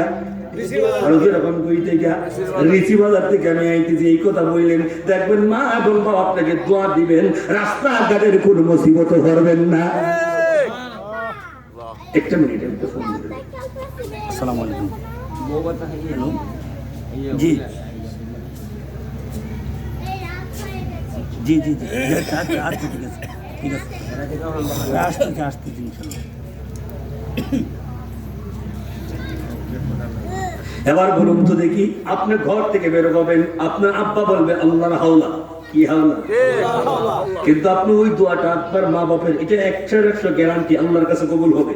100% গ্যারান্টি। আপনি হবিগঞ্জে যখন ঘর থেকে বের হবেন, আব্বা আমি হবিগঞ্জ থেকে আইতেছি, আমল করেন।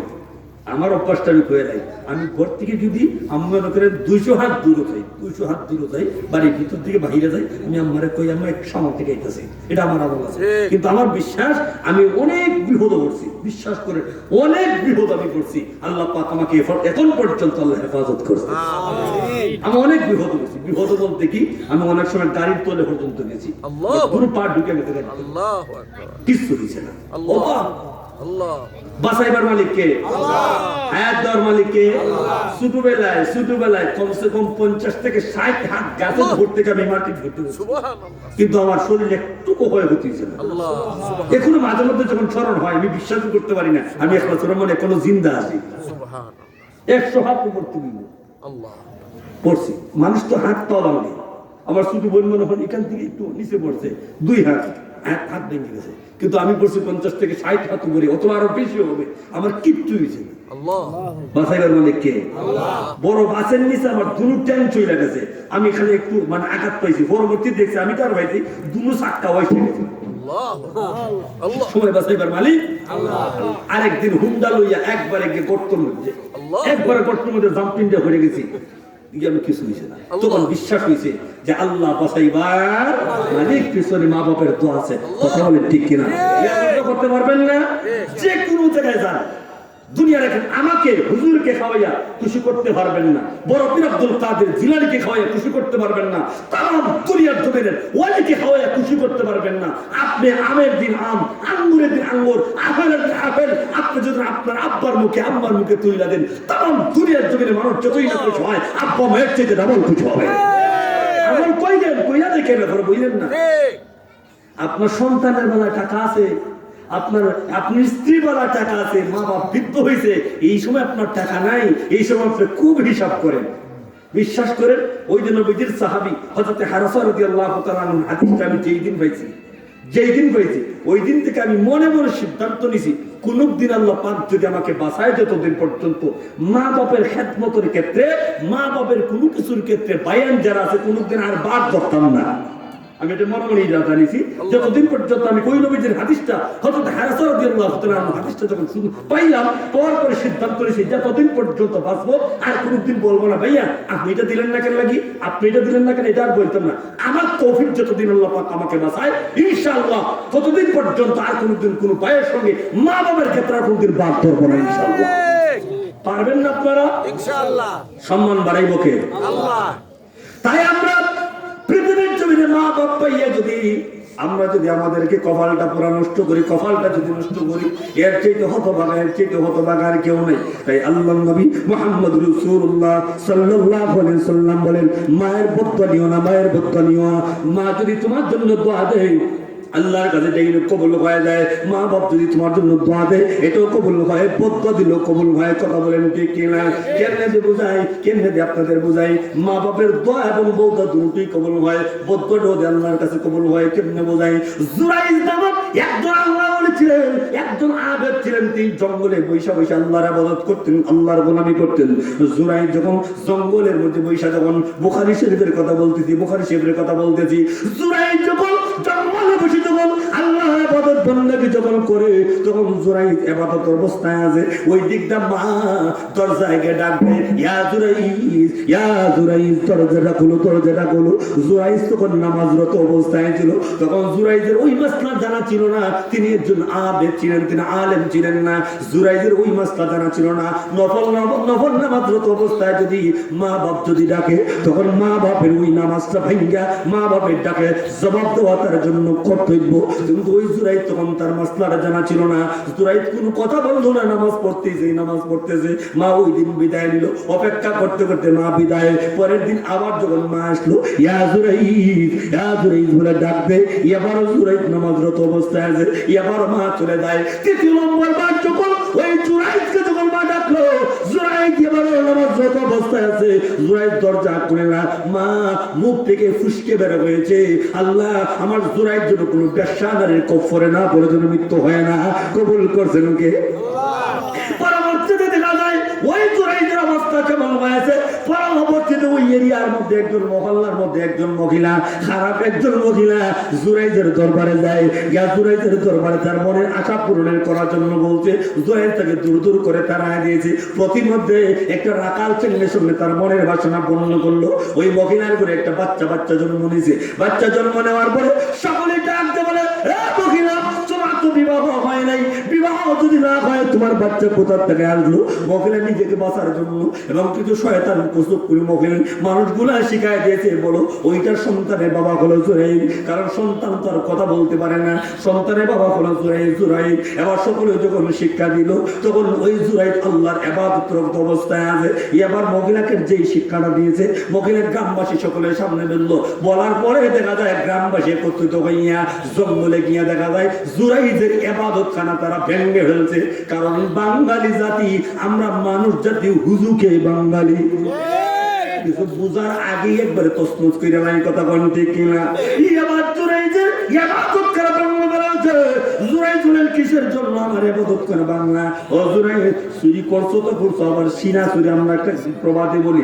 ও জুরাইজ তুমি এমন জঘন্য অপরাধ করেছো, এমন অপরাধ করার পর তুমি বলতেছো তুমি কি করেছো? কি করেছি? ওই যে মহিলা, এটা তোমার সন্তান, তোমার সন্তান। জুরাইজ বলে আল্লাহর কসম আমার কোন সন্তান নেই, আমি খারাপ কাজ করি নাই, খারাপ কাজ করি নাই। এবার জুরাইজকে যখন বারবার যখন তাকে চাপাইয়া দেওয়া হইতেছে, এবার জুরাইজ মুরাকাবায় বসলো।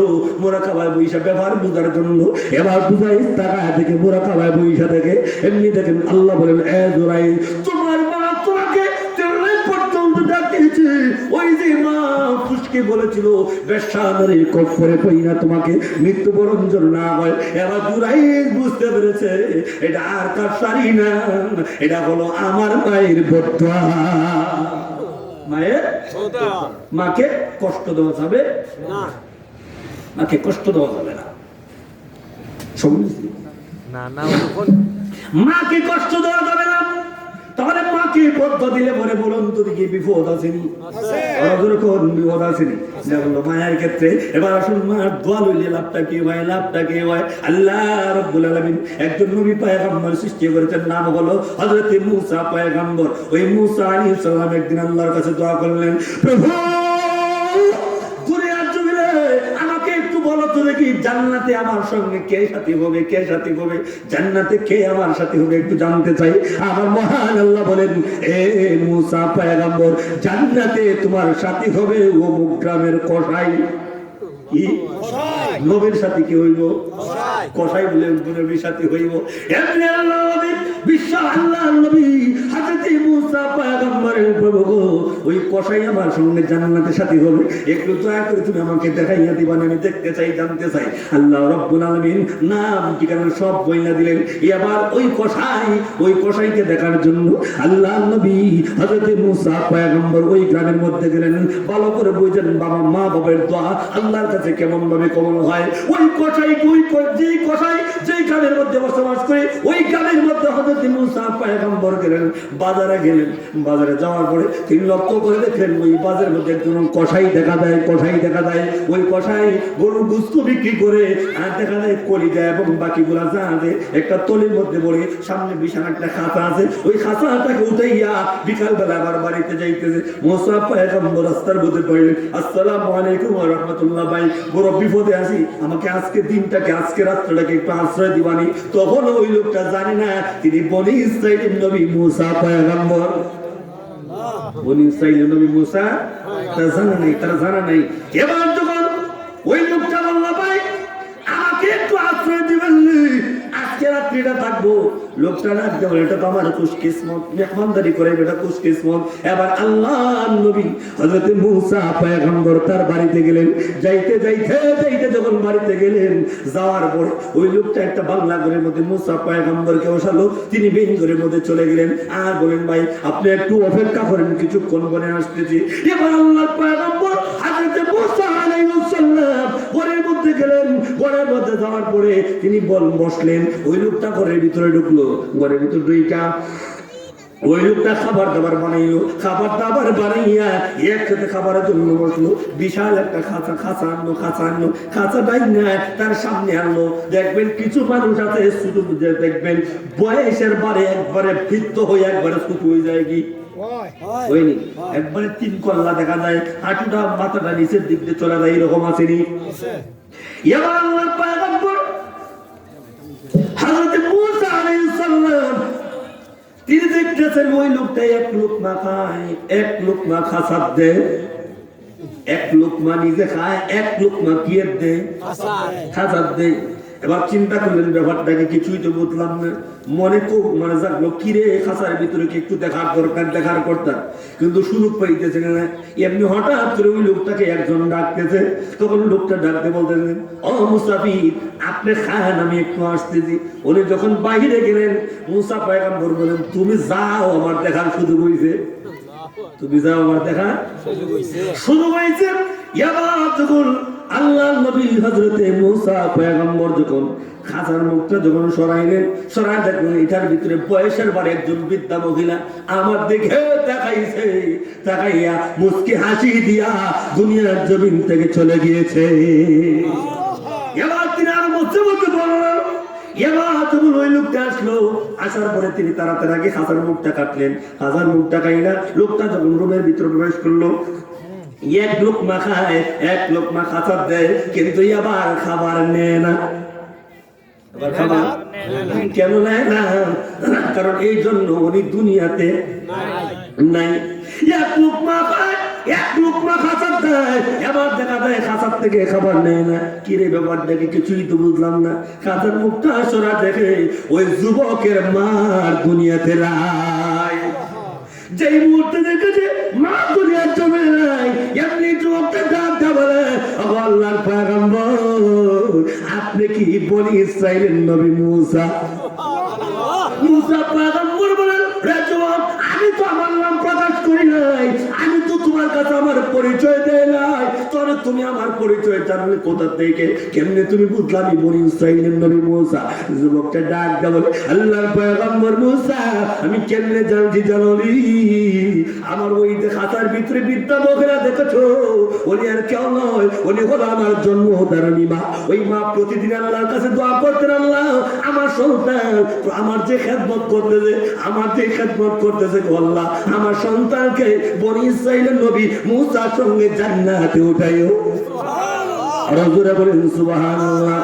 আরেকটা দোয়া করতেন, আল্লাহ আমার মৃত্যুর আগে বনি ইসরাইলের নবী মূসা আলাইহিস সালামকে না দেখাই আমার মরণ দিও না। আল্লাহ প্রতিদিন আমার মা আল্লাহর কাছে দোয়া করতেন, যেহেতু আমার মা দুনিয়ার জমিন থেকে বিদায় নিয়েছে, এতে প্রমাণ হয় আপনি আর কেউ নয়, আপনি বনি ইসরাইলের নবী মূসা পয়গম্বর। আল্লাহর পয়গম্বর আমার মা তো আল্লাহর কাছে কবুল হয়েছে, কিন্তু আমি তো জানি না আল্লাহর নবী আপনার সঙ্গে আমি জান্নাতে থাকবো কিনা। আমার মা তো আল্লাহর কাছে দোয়া করতেন, আল্লাহ যেন আপনাকে না দেখাইয়া মরণ না দেয়। আমার মায়ের যত আল্লাহর কাছে কবুল হয়েছে, আমার মা দুনিয়ার জমিন থেকে বিদায় নিয়েছে। ও আল্লাহর পয়গম্বর মূসা আমি জানতে চাই আমার দোয়াটা আল্লাহর কাছে কবুল হয়েছে কিনা, আমি কি আপনার সঙ্গে জান্নাতে থাকবো নি? এমনি আল্লাহর পয়গম্বর মূসা আলাইহিস সালাম ডাক দেয়া বলে, যুবকে টেনশন করিস না, মায়ের দোয়া আল্লাহর জন্য কবুল হয়েছে, জান্নাতে তুমি আমার সাথে হয়ে থাকবি। এবার বলুন মায়ের খেদমত করা দরকার আছে কিনা? বাপরে বাপ, মা বাবার খেদমত করার চাইতে শ্বশুর শাশুড়ি ডাবল খেদমত করে। মার কোনদিন আঙ্গুর আপেল 2 কেজি কিনা দেয় না, কিন্তু শ্বশুর বাড়ি যখন যায় 2 কেজি আপেল, 2 কেজি আঙ্গুর, 2 কেজি মালটা, এরপরে বাপরে বাপ ওই দিয়ে আপনার কি আছে না ছানার মিষ্টি আছে, স্পেশাল মিষ্টি আছে, না বোর্ড মারেন আমার আসেনি। আরে ভাই শ্বশুর শাশুড়ি খেদমত করতেন না, এটা তো ইসলাম কইছে না, এটাকে না করছে, খেদমত করতেন।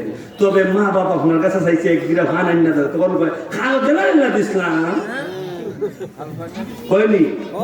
যদি কালে ফেরে বাবা সাদা নাই, হাই বাপরে বাবা ও তো তাই খাও, কেমন প্রশ্ন? বিশ্বাস করে জীবনে কোনদিন এটা হয়েছে না।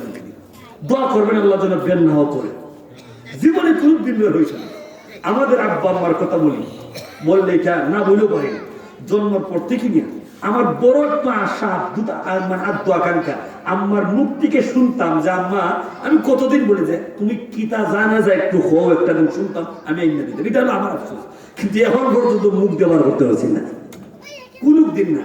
তবে আমার যে চাহিদা হলো, আমি বাজারে যা খাই, আমি বাজারে মাঝে মধ্যে ভালো ভালো জিনিস আছে না, আমি ভালো যে জিনিসটা খাই ইনশাআল্লাহ ওই জিনিসটার অর্ধেক হইলো আমি এখানেও খাই, বাকি একটা অংশ কিনা বাড়িতে আব্বা আম্মার কাছে দিই। করবেন তো? আরে ভাই কইরা দেখেন না, যদি ফোন না পান, আমার বাড়ি বেশি দূর নয়, কই কালান্দ্রা বেশি দূর যাইন যাবো। তবে হ্যাঁ, এখলাসের নিয়ত করতে হবে, এখলাসের নিয়ত। কোন লোক দেখানো না, মানুষ দেখাইবার জন্য নয়, রাজায় মওলা আল্লাহকে খুশি করার জন্য।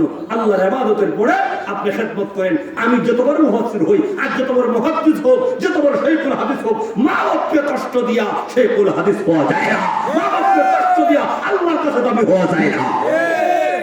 তবে শর্ত আগে সন্তানের হও না, ঠিক শর্ত কিনা সন্তানের হও না। আড্ডুম বাড্ডুম গুড়াড্ডুম শিক্ষা দিয়া হ্যাঁ কাজ হইতো না। আপনি মা বাপের সঙ্গে খারাপ আচরণ করবেন, আপনার সন্তানে কি আচরণ করবে?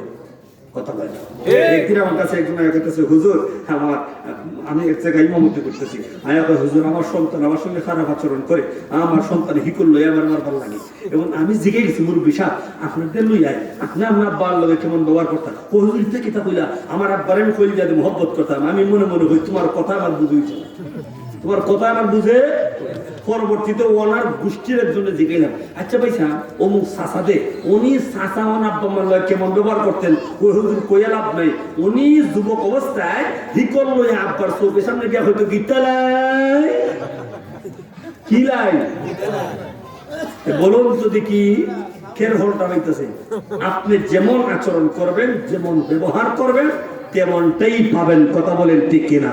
তাহলে আমরা আমাদের মা বাবার সঙ্গে সুন্দর আচরণ করব, সুন্দর ব্যবহার করব, কারণ মা বাপ আমার জন্য জান্নাত, মা বাপ আমার জন্য রহমত। আল্লাহ বলেন, ওয়া কাদা রাব্বুকা আল্লা তা'বুদু ইল্লা ইয়্যা ওয়া বিল ওয়ালিদাইনি ইহসানা ইম্মা ইয়াবলুগান্না ইনদাকাল কিবারা আহাদুহুমা আও কিলাহুমা ফালা তাকুল লাহুমা উফ ফালা তাকুল লাহুমা উফ। আল্লাহ রাব্বুল আলামিন বলেন, মা বাবার খেদমত করতে উফ শব্দ পর্যন্ত বলা যাবে না। সময় যেহেতু স্বল্প, সময় যেহেতু শেষ, ব্যাখ্যা বিশ্লেষণ করা যাবে না। উফ বলতে কি মুফাসসিরে কেরাম ইনশাআল্লাহ জি আল্লাহ পাক যদি তৌফিক দান করেন, তবে অনেক লম্বা আলোচনা। আল্লাহ যদি তৌফিক দান করেন, আগামীতে যদি আসি বা অন্য সময় যদি এরিয়াতে আসি, আমরা বিস্তারিত আলোচনা করার চেষ্টা করবো। যতটুকু আলোচনা করছি সবার আগে আল্লাহ পাক আমাকে আমার তৌফিক দান করো।